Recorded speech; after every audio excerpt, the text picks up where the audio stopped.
Well, good morning, friends. How are you? It is great to see you. In today's video, I'm going to talk about my favorite projects of 2023. I've made dozens and dozens of handmade books this year, so I'm just going to share my favorites. But, you know, how do you choose your favorite? It's like choosing a favorite child. But anyhow, I've cut it down to about a dozen, so I'm excited to share them with you. My name is Ali Manning. My channel is Vintage Page Designs, and I am your guide to handmade journals.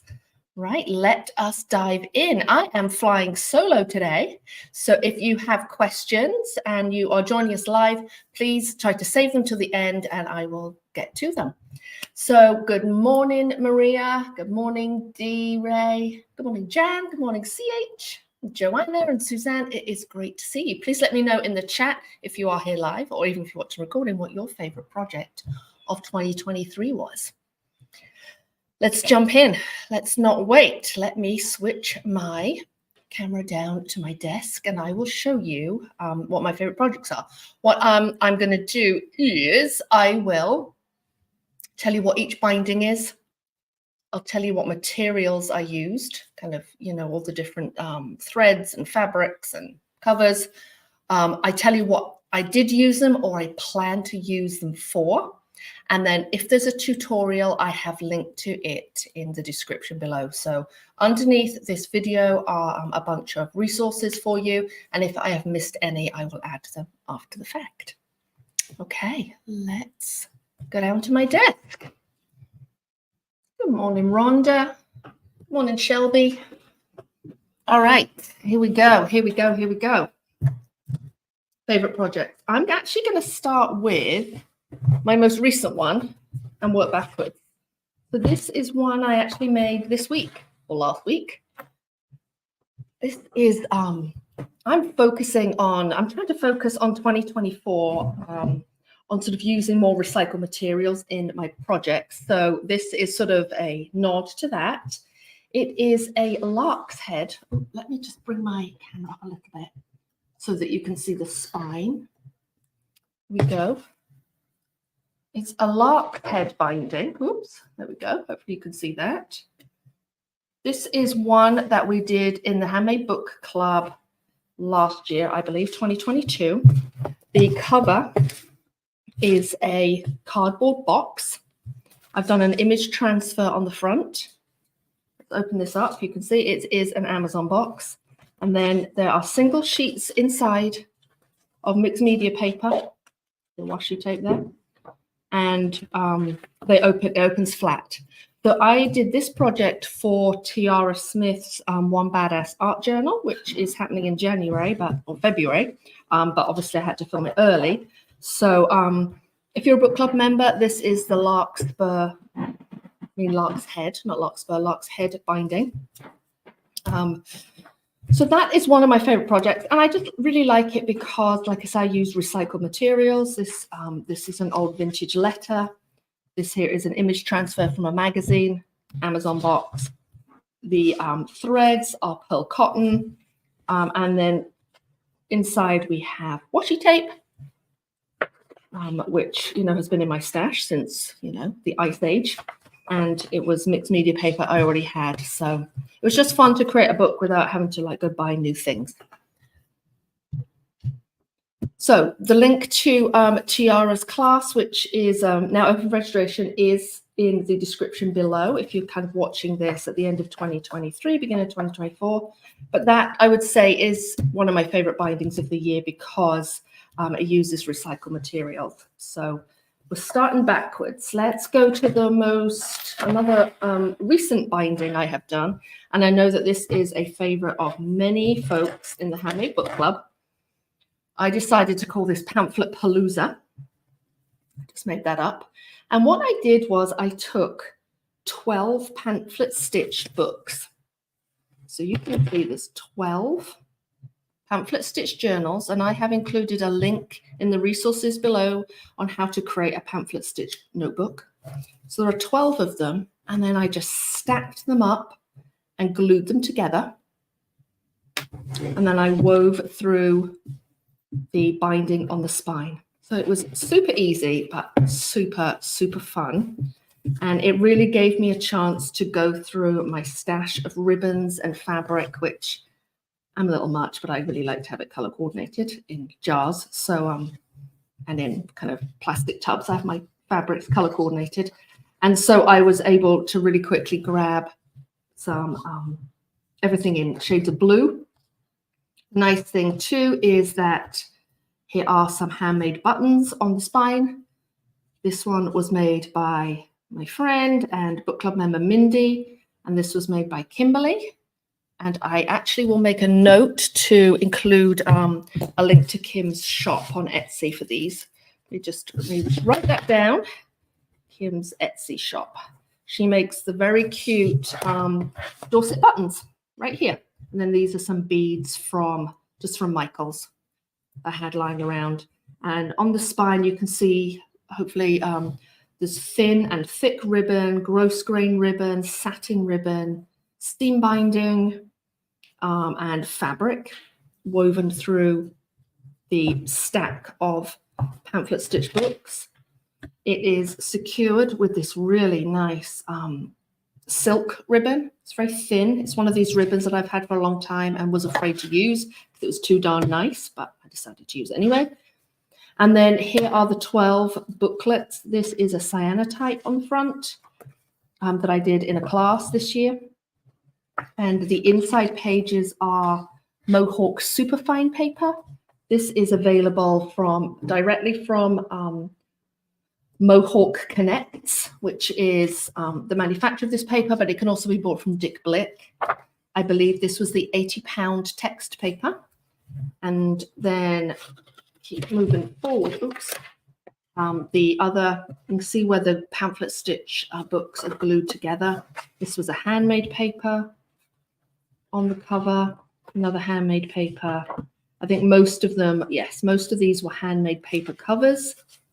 All of the inside pages are that Mohawk superfine. Keep going, all the way to the end. More handmade paper, and then we end with another cyanotype right here on the back. So I included a link in the resources to how to create a pamphlet stitch book, but the Pamphlet Palooza is a handmade book club book. If you are a book club member, just let us know in the chat if you made this book. And if you post it on Instagram, feel free to drop in your Instagram handle too, because we'd love to take a look. So I would say that was another of my very favorite projects. And what do I plan to do with it? I have done enough for a page a day in 2024. So there are 12 booklets in here for 12 months. And then in each book, I can't remember exactly how many, but there's basically enough for a page a day. So one side per day. So there's over 365 pages in here, which you can probably tell because it's very chunky. So I plan to do some journaling in that every single day, hopefully, or every few days. Maybe I'll fill a couple pages every few days, but that is going to be my 2024 journal. Let me just look at the comments. Linda made it. Linda Weber says Mohawk from Dick Blick. Yes, you can buy Mohawk paper from Dick Blick for sure, or I think Jerry's Artorama as well. What else? I'm just seeing. So Kelly, Leslie Kelly noticed that I didn't erase my dots. So at the top, one of my signatures, I always put a little dot so that I know where the head is. And yes, Leslie, I always forget to erase my dots. And Christina says this was her favorite. She's used it as a commonplace journal for quotes. Perfect. I love it. Oh, sorry, put that one on again. What is the name of the cover piece? Asked Nancy. So this is, excuse me, I see taking water. This is a printmaking paper. I believe it's a Stonehenge printmaking paper, and it is a cyanotype print. So a cyanotype is a chemical process where you cover the paper in a photosensitive chemical. You mix two together. They've got very long chemical names, which I can't remember. And then you lay on shapes. They could be stencils, they could be natural materials, and you expose it to the sun. And then underneath is white You see kind of leaf shape here. And then what is exposed to the sun turns this blue color.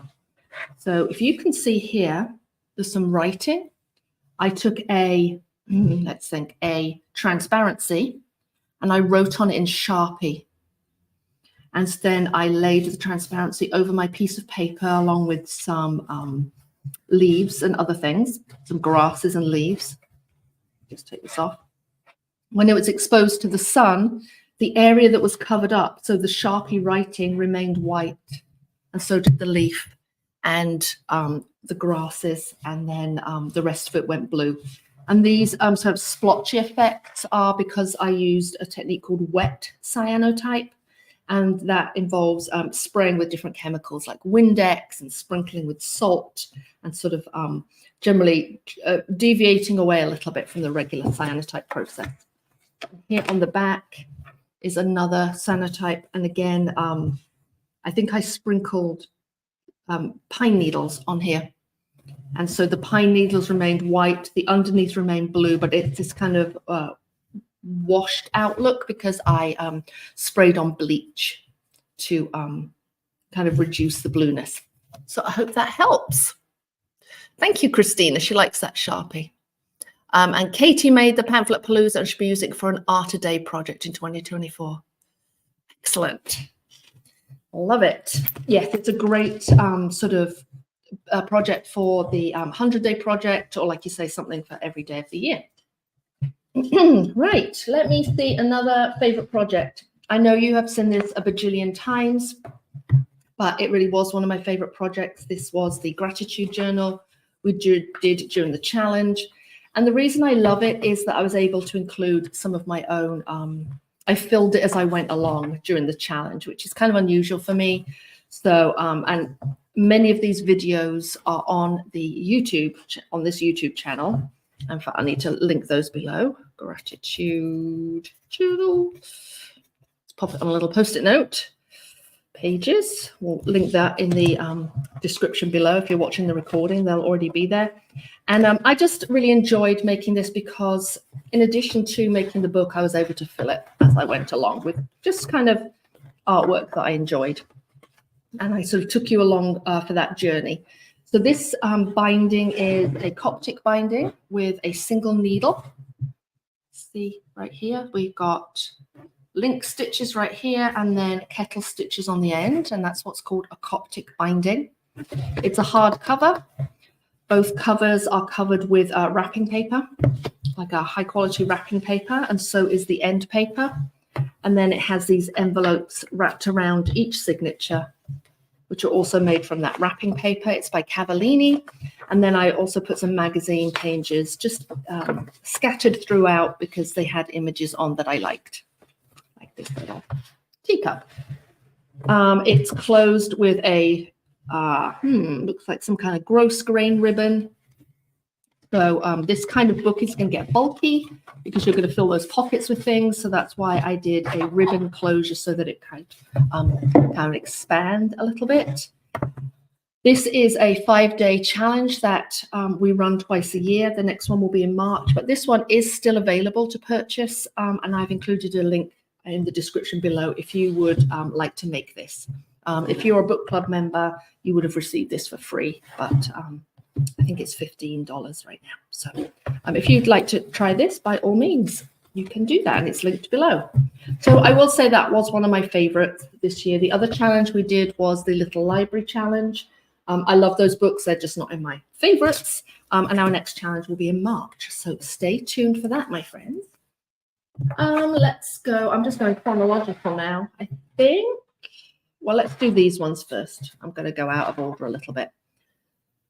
This was, interestingly, this was our book, one of the book club members' favorite books based on the number that were made. When a book club member creates a book, they can upload it to something called the Inspiration Gallery. And then the Inspiration Gallery for this hourglass binding was the most popular. Go figure. I think Pamphlet Palooza was a close second, and then the next book was the close third. One of the reasons I think this was a popular binding here, you can see it right here, is because we made something called paper fabric. I did a tutorial on paper fabric. I was inspired by several club members who had made paper fabric before. This is not something that I made up myself. It is, I think, Beryl Taylor first created paper fabric, and there is a book by Kelli Perkins called Stitch Alchemy. I've included the name of that below. And what paper fabric is you take a piece of thin cotton, like white cotton or muslin or even a sheet, and you basically collage on with Mod Podge or matte medium, different fabric, well, different papers. You can collage on fabric. I have put on tissue paper, I have put on napkins, I have put on vintage wallpaper, lots of different things on here. That's a napkin. That's a piece of deli paper with writing on it. This was tissue paper. This was vintage paper. And then you can see the inside as well. Napkins, handmade paper, and so forth. So this was I really enjoyed making this project, I have to say. So this whole cover was the fabric paper. Like I say, you can look up, just do a Google search for fabric paper, and you'll probably find plenty of free resources on the internet. And Kelli Perkins has written a book. This book right here was actually, I just cut out a piece of the fabric paper. It's quite shiny. I put some shiny Mod Podge on this, and I sewed it to a piece of white Craftex. So it was an unwashed white Craftex, and it has machine stitch. You can see the outside here. I have the paper fabric, the orange and black and white, and then I did an image transfer onto fabric of a vintage image using matte medium, and I will include a link to that below. Oh, goodness me, there's so many links to add. Image transfer, we'll pop that underneath. And then, you know, the rest of the book was the plain white, although it's gotten a little bit dirty. The inside pages here are handmade paper, and then here is a peek at the binding. So it's called an hourglass binding. I believe it was possibly designed by Alyssa Golden, though I'm not 100% sure. It's sort of a combination of, it's my take on this type of long stitch binding with a slit spine. So I call it hourglass. I'm not sure if anyone else does, possibly. And then you can see that I put these large buttons on the spine. This one is actually a tad too big. Look, it kind of rests on the table, but this is a ceramic button I bought from the craft store years and years ago, and I was just desperate to use it. So I used it on the spine here, and it's just a simple long stitch, and there's a hole in the center. There's just 3 holes in each signature. And then you kind of cross over inside the spine. So it's a simple long stitch with 3 holes on the signatures. There's slits top and bottom here, and then a hole in the middle. Then here's the Craftex version. So 2 of my favorites. And SS Quilt says she thinks she did 2 of those. Nice. Yeah, this was a really, really fun one. And talking of another popular binding. Oh, what do I plan to do with this? This one, these ones I don't actually know. This is watercolor. This is handmade watercolor paper. So I will probably use do wet medium on here. And this is really nice.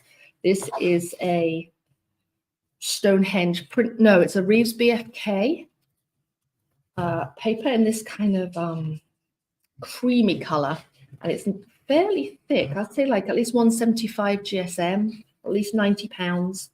So both of them would be great mixed media journals. So I don't know what I'm going to do with those. If you have suggestions, please leave them in the chat.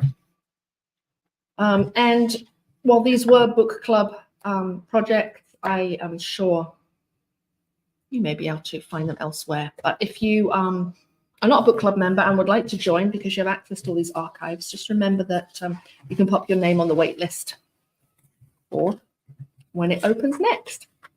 So this here is a whirlwind binding, which was really another one of my favorites. And it is, I'm sorry, let me just close the window. They're blowing leaves outside. This is a ancient Asian binding, which is halfway between a scroll and a book with pages, like a stab binding. So right here we have two pieces of bookboard that have been decorated with paste papers, and it's just a simple stab binding on the spine. And then there are these graduated pages. These are thin copy of paper pages, and then the ends are decorated with jelly prints on deli paper, handmade papers, different decorative papers. And then the back is a piece of the paper fabric that we just talked about. So instead of adding tissue paper and deli paper to my fabric base, I actually added vintage letters and envelopes. So, and then it just scrolls up like this, and there's a tie here. This is just a piece of torn linen. And what I plan to do with this one is to write quotes on here. So different quotes throughout next year.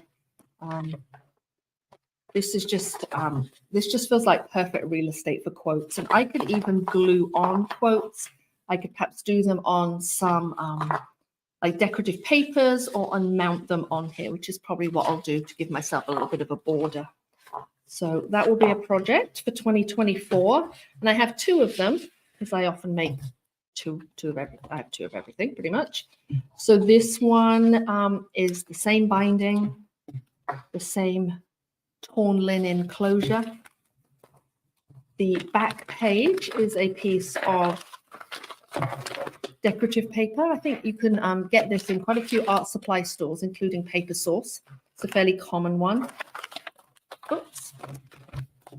And this also is a fairly common decorative paper that you can find in Paper Source in different places. I don't even know where I got mine from. And then this is also a handmade paper. And then I did a little decorative stitching with my sewing machine along the edges of each of the pages. And I happen to really like dangly threads, so I left my threads dangling, but it's totally optional. And again, I will be putting quotes in here, the ones that I want to remember and refer back to. So that was the whirlwind binding. I'm just checking if there's any questions. How can we find the links? I'm not sure if you're watching live. It should be underneath the video description. There should be some links there. If you're watching it live. If you're watching the recording, the links will be right underneath. But if you're watching it live, you may need to go to the video description itself rather than in the chat box to find the links. But if you have any trouble at all finding links, you can always send us an email to help@vintagepagedesigns.com, and we would be happy to send you anything that I may have mentioned and then forgot. I was lucky enough to do some collaborations this year with some different artists. Oh, good. And Ingrid could see them now. Thank you. Thank you, Nancy. Thank you, Pippa. Great. I'm glad you found them. I was lucky enough to do some collaborations this year with some different artists, which were really fun. This one here was the Sisterhood of the Traveling Journal, which I know many of you watch the videos for. It's now closed, but the binding is what's called a bead stitch, and I have done a free tutorial for this on YouTube, so I have linked that down below. You'll see it under bead stitch tutorial. So not all of these projects are book club projects. There's quite a few which are free. So this is a project I did with 3 friends, and Robin Marie Smith, Minette Riordan, and Andrea Chebalou. And as you may know, Andrea did one side of the paper in blue, these blues. Robin Marie did the other side in these pinks and browns. And then Minette did the decoration inside by tipping in like envelopes and tags like this, jelly printed tags, fun images, and leaving a space for journaling. So, and then I did the binding. So this was a real team effort, which was super fun. And I plan on making this into a junk journal. So I have been cutting up on magazines while I've been sick with COVID, and I plan to make this into a junk journal.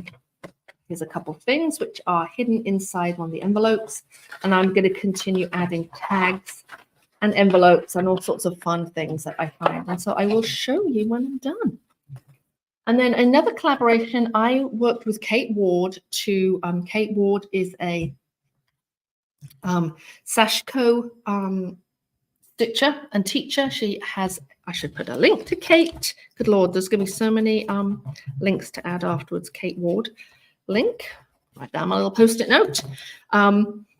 She has a wonderful website, lots of lovely classes. And because we were working together, she gifted me a couple classes, a sort of a beginner Sashiko stitching. And I started sewing, and I started sewing and sewing and sewing. And so one of my favorite projects was a piece of Sashiko, which I did on just white cotton, I believe. And then I made it into a cute little book. So this is, it started out like this, like a piece of fabric. And then I backed it with this piece of Liberty fabric. Kind of sewed it around with the sewing machine. Inside is a pamphlet stitch of just some scrap paper I had lying around. Remember, I've linked to a pamphlet stitch tutorial below. And then I just did a closure with some elastic and a button. There's the binding right here. And honestly, I made this in 10 minutes. Well, maybe a little more than 10 minutes. The sewing took a long time. But this really was one of my favorite projects of 2023. And it was just something that came together very quickly without a whole lot of intention behind it. But I just really didn't want to put this piece of stitching that I had done just in the drawer, and I wanted to make something useful from it. So pamphlet stitch binding, many of you can do it. There's a tutorial below, and I will link to Kate Ward's website, or you can just Google Sashiko on YouTube. And there's plenty of folks who teach Sashiko stitching. What kind of elastic do I use? Asked Evelyn. I use a 1mm elastic from the kids section of the craft store, and because it comes in lots of different colors. It's not perhaps as thick as I would like, so it's only 1mm, but that's the one that's most readily available to me. So that's a great question. Let's see if there's any other questions. Monica said it's great to be connected and do so many collaborations. Yes, it really is. It's really a lot of fun. So I'm guessing that this also is going to be made into a book. Again, this was a piece of the Sanotype that I did in the class I took. And then I did the Sashiko on top. So I'll probably just repeat the same process that I did for this one. We're almost done, my friends. I have a couple more to share. If you like this video and you want to see more books about sort of the more videos about books that I have created, please hit like and just let me know. I'd be happy to do that. This is a project from earlier in the year. This is a, I call it a lattice binding. Maybe you call it a cross stitch binding. But this was one of my favorite book club projects we did this year. I did it with a hardcover. The nice thing about this is done with 3 signatures. But you can do as many signatures as you want. So it's a book that could be really, really thick and chunky, or you can just keep it at just even 2 is the bare minimum that you can do. So this is the, and I just, for some reason, I just love this kind of dense section of sewing these. Well, I just love decorative patterns. So the these are hard covers. I used a book board. I believe 0.090 book board, because I know you're probably going to ask me. It's in 3 pieces, front and back cover, and then a spine piece. This is a green book cloth that was purchased. And then this is handmade paper. Let's see what's on the inside. I can't remember. More handmade paper on the inside. Drawing paper. Here's my little dots. I still haven't got rid of them. And here is theme binding, which I used as a closure. And it's glued underneath my end pages. So, because the seam binding is thin, you can't really feel it. This does not open flat, but I will be using these as journals to write in. Quite sure what I'm going to write in here, but these will both be writing journals.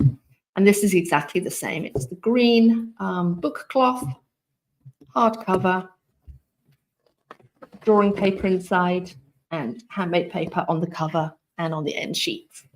Again, I just and I really like the size of this book. I like it feels good to. Oh, this doesn't have a closure. It feels good to throw, in your purse.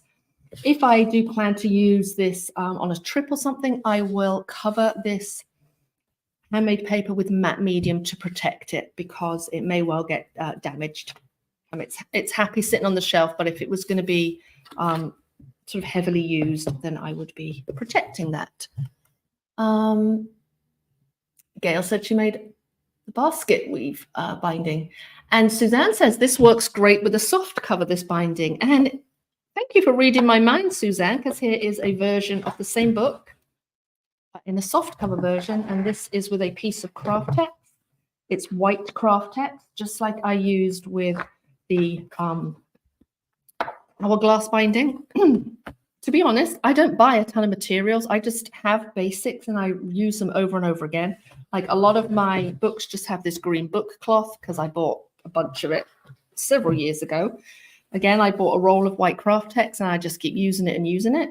I don't actually spend a lot of money on supplies, which might surprise you. This white unwashed craft text, I did a little like wash with coffee on it and did some sprinkles of dark coffee on there. You can see that. And then this is just strips of fabric and paper, which are machine stitched. You can see right there onto the front of the craft text. So this type of binding could be done with any, this type of cover could be done with multiple bindings. And if you would like a tutorial on creating this cover, please let me know in the chat. And I would be happy to do that. Happy to grab my sewing machine and show you how I did it. But just to go through some of these, this is a piece of silk. There's vintage lace. There's music sheet paper under there. There's vintage. That's a piece of tissue paper. There's a piece of old crochet. This is a piece of muslin. This is a piece of torn silk. This is, let's see. This is just, I don't know, just some fabric that was in my stash. Some eco-dyed silk, literally just scraps. And I tacked them down with a little bit of glue stick, let that dry, and then just went in with my sewing machine like a crazy lady. And then afterwards, I splattered it with strong instant coffee just to make all these dots. So yes, you would like a tutorial on that. Yeah, I'll be happy. I shall pop that on the schedule for early next year. And again, it can be any soft cover, any binding. It doesn't have to be this crisscross binding.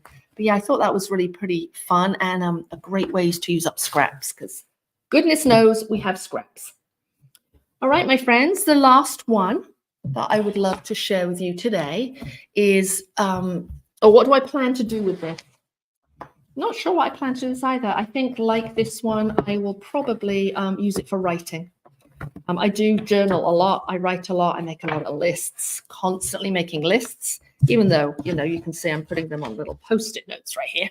I'm a big list maker, big to-do list maker, list of, ideas and whatnot. So I will probably be using all of these. This is a handmade watercolor paper. So this maybe won't be used for writing because the paper's quite textured, but these other ones here with the drawing paper inside are perfect for writing. I love to do haiku as well. So maybe I'll write haiku on separate pieces of paper and put this in. This is a nice binding because if you see, there's gaps in between the stitching holes.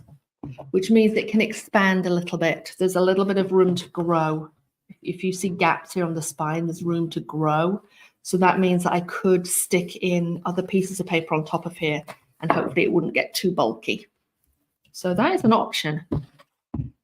Now, last but not least, this is one of the last books I have made this year. I think I made in October, I believe. This is again, it's a book club book. And, oh, sorry, what sizes? I beg your pardon, Evelyn. What sizes are these? That's a great question. Let me grab my ruler and I'll tell you. Thank you for asking. They're quite small, actually. This one is, well, the paper's 4.5, so 5 inch. Oh, I'm sorry, you can't see it. 5 inches wide by 5 inches tall. So that's a square book. And the reason I did that, I bet, is because it fit the paper that I had to go inside. And then this one right here, if I had to guess, I'd say 4 by 6. A bit more, 6.5 across and 5 inches tall. 5 inches tall, 6.5 inches across. And I bet you, again, a lot of my books are dictated by the size of the paper I have to go inside.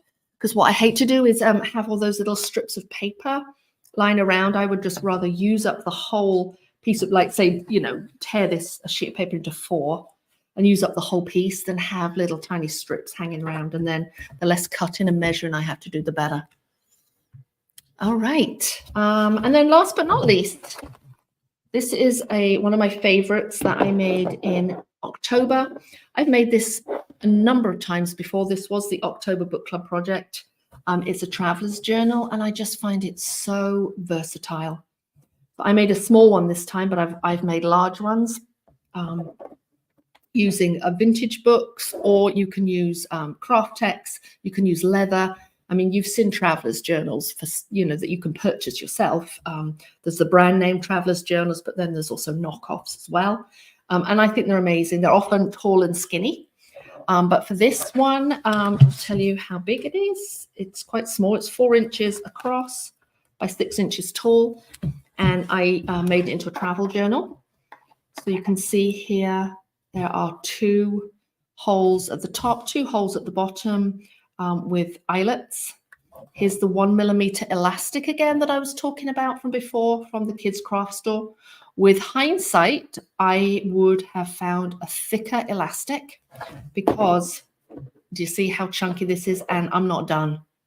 So I actually could have used a heavier duty elastic, but it's glued in place with this little button, so tough. The outside is protected with a layer of several layers of Mod Podge because this came on a trip with me and it got a lot of abuse. But I think it's holding up pretty well. And if we look inside, this is my travel journal. I will do, if you wish, I'll do a full video flip through of this if you would like. I don't want to bore you all to tears. But inside are 3 pamphlet stitch journals. Hold on, let me just try to pull them apart here. The reason I like this type of binding is that I can take out the individual journals and work in them. I can take them to a cafe, just throw one in my bag to work on the train. We did a lot of train travel in Italy, so there was, you know, some downtime on public transport. So they're great just to throw into your bag like this rather than bringing the whole thing. And I would often just carry it around in like a little pouch. So there are 3 booklets. These are a pamphlet stitch, a 1, 2, 3. Oh no, they are not a pamphlet stitch. They're a type of running stitch, but you could use a pamphlet stitch for these. And I've linked one of those below. Here you can see inside the 2 pieces of elastic. And then the 3rd notebook has a piece of elastic around the spine, and then you just kind of hook them together. The covers are scrapbook paper. And then the insides were drawing paper, I believe. And inside is a almost filled up travel junk journal, which I'm not going to go through every single page because I don't want to bore you. But This is, yeah, it's almost finished. So, and I did most of it while I was traveling because now I'm home, you know, there's just never seems to be time. So this is the third journal, which I haven't quite finished. So you can kind of see it's still a work in progress. But I would say that this is one of my favorite projects of 2023. Yeah, you see, it's not quite finished yet. So I've still got a little bit more work to do on that. And then in the back here this was a vintage like library pocket, which someone gifted to me. And I popped some little brochures and tags in there and an Italian stamp. And then the inside is a piece of fabric, which I use to reinforce the spine. The end pages are just a vintage, from a vintage, let's think, atlas. And then the corners, I put these metal corner pieces to protect the book. And these were from a bag supply company. So I guess, you know, people make handmade bags. Who knew? But these apparently go on the outside of bags to protect them. But I think that you can, in the craft store, buy metal corners to protect books and journals. So I just happen to have those hanging around. So how do you take the tiny photographs, said CH? That's a great question. It is with a machine. I don't have it here. It's called a Sprocket. It's by HP. And there are other brands as well, and they are mini photos. Let me find the, oh, here it is. They're mini photographs. So this is one of them. This is one of them. They are, I put them throughout. This one, you get the idea. And they are on stickers. So they come out, they're 2 inches by 3 inches. Let me just check. Yep, 2 by 3. And there, maybe the thing itself, it's small, and you can charge it using a USB, and you connect it to your phone, and then you can print them off your phone. There's other brands as well, not just the HP Sprocket. There's other ones which I don't remember. The most expensive thing, of course, is the photo paper. But the nice thing about it is it uses zinc technology, which is zero ink. So you don't need to do ink refills. It uses like the same method that you get for label makers. It uses some kind of heat to create the image. To be honest, the images aren't great. They're not like you would get from, you know, if you printed off photographs at CVS or a professional place. But you know what? They're good enough, and they're good enough for on vacation to get the idea of, you know, the colors and the places. If I've got one that isn't very good. That one's pretty good. Did I put one here? No, that's a postcard. I mean, that one's not brilliant, but it's still not bad. So yes, it's called a Sprocket. Kim says she has a Canon selfie. Cute. And it prints like a Polaroid. That's really cute. Suzanne has a good tip for the traveler's journal. She said she uses a larger grommet and used 2 strands of elastic, which gave her room for 4 signatures. Fantastic. Let me see if there are any other questions that I can answer for you. Tiny photographs. You'd love to see the scraps. Okay, I will definitely add to my list a tutorial for this. Oops, where are we? Soft book cover. That is for sure. And yeah, Christina says she was a little disappointed in the quality of the photos. Yeah, it's not brilliant. It depends. I have to say, Christina, with the Sprocket, it depends on you know, how much light there is, how much contrast there is. See here, there's not a ton of contrast between the statue and the background, but when there's more contrast, like that one isn't very good. There's not a lot of contrast, but when like, I'm trying to see the one from Sienna. Like here, this one isn't great, again, because there's not a huge amount of contrast, but if you have more contrast like this one right here is a little better, but it's definitely hit and miss. Is there a tutorial on the expanding the binding of a book? Expanded binding of a book. I'm not sure, Martha, if we have one about expanding the binding of a book. if there's something you've got in mind, please shoot us an email and I will have a look for you. But I can't think of one off the top of my head. And if you do need to send us a quick email with a question, please feel free to reach out to us at help@vintagepagedesigns.com. And we'd be happy to look for it for you. Let me see. I think that is pretty much everything for my favorite projects of 2023. I would love to know in the chat what your favorite projects are and what your creative plans are for 2024. I can tell you that my creative plans for 2024 include using a lot more recycled materials and also just I'm going to work a little bit less in 2024 and create a little bit more, because I feel like I worked a heck of a lot on my computer this year, and there were certainly times where I started to feel a little bit burned out. So I'm definitely going to spend a lot more time creating in 2024, and I'm going to be trying to buy very, very little in 2024. I'm going to try and use up everything that I have and use recycled materials, because I don't know about you, but I get really overwhelmed with all of the stuff that I have in both my work studio and my home studio and all over the place. So 2024 is going to be a year of using things up.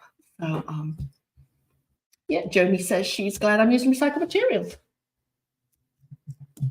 All right, I'm just checking for any other final questions. Thank you to Jill saying I've done well done for flying solo. Thank you very much. I can do it when I try. And please check out Jill's YouTube channel. Jill has a wonderful YouTube channel. You can check it out. It's called Along for the Art Ride. So that's a great channel. She has some great tutorials, so please go check it out. Jill was a guest on Handmade Book Club just a couple months ago. So if you are not a member of the book club, why not? Please pop your name on the wait list if you would like to join. We'll be opening up, I think, in March of next year. And if you haven't subscribed, I would really appreciate you hitting that subscribe button, because it helps me to bring you more videos, and it also lets me, and if you like the video, that kind of indicates to me that I should be making more of this type of video. And if you don't like it, then don't hit like, and I'll make less. All right, my friends. Oh, that's cute. Yeah, 2024 says Nancy will bring more recycled materials as using up what she has as well. I love it.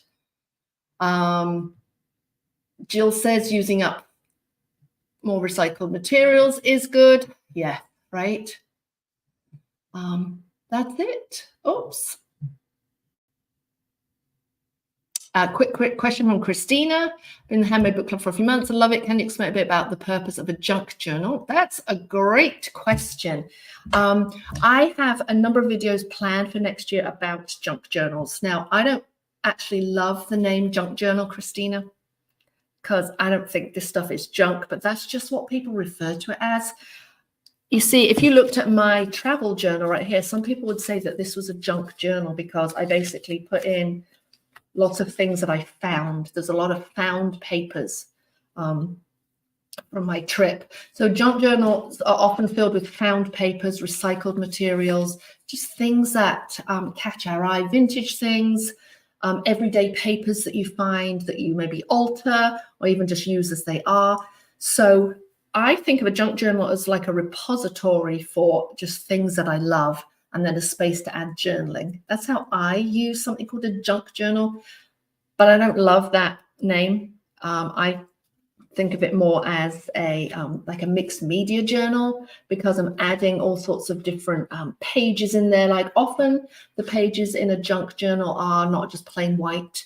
They're often sort of, you know, like envelopes and scrapbook papers and found papers. They're often mixed types of papers. So I prefer to call it a mixed media journal, because I'm mixing different papers. I'm mixing different mediums. There might be jelly printed papers in there. There might be paste papers. There might be marbled papers. There might be found envelopes. So, and the purpose is whatever you would like. So we will be doing more next year on these so-called junk journals. We just need to find a better name for them. So I hope that helps, and I hope you'll have a wonderful holiday. A big thank you to all of you who have been sending me holiday cards. I have a stack to open in this lovely one from Kathy Johnson. Thank you very much. Kathy Johnson Art. She also has a YouTube channel. Please check her out as well. So does Liberty Grove Paper Art. Nancy Ackley has a YouTube channel. Feel free to check those out as well. And I will add all these extra links down below. So if you're watching the recording, they will be there already. And if you were here live, thank you very much. I really, really appreciate it. Have a wonderful holiday season, and I will catch you in 2024 for junk journals and recycling. Thank you, Marilyn. Thank you, Joanna. Thank you, Kim. Thank you, Gail, Brenda, Jill. Great to see everybody. Take care.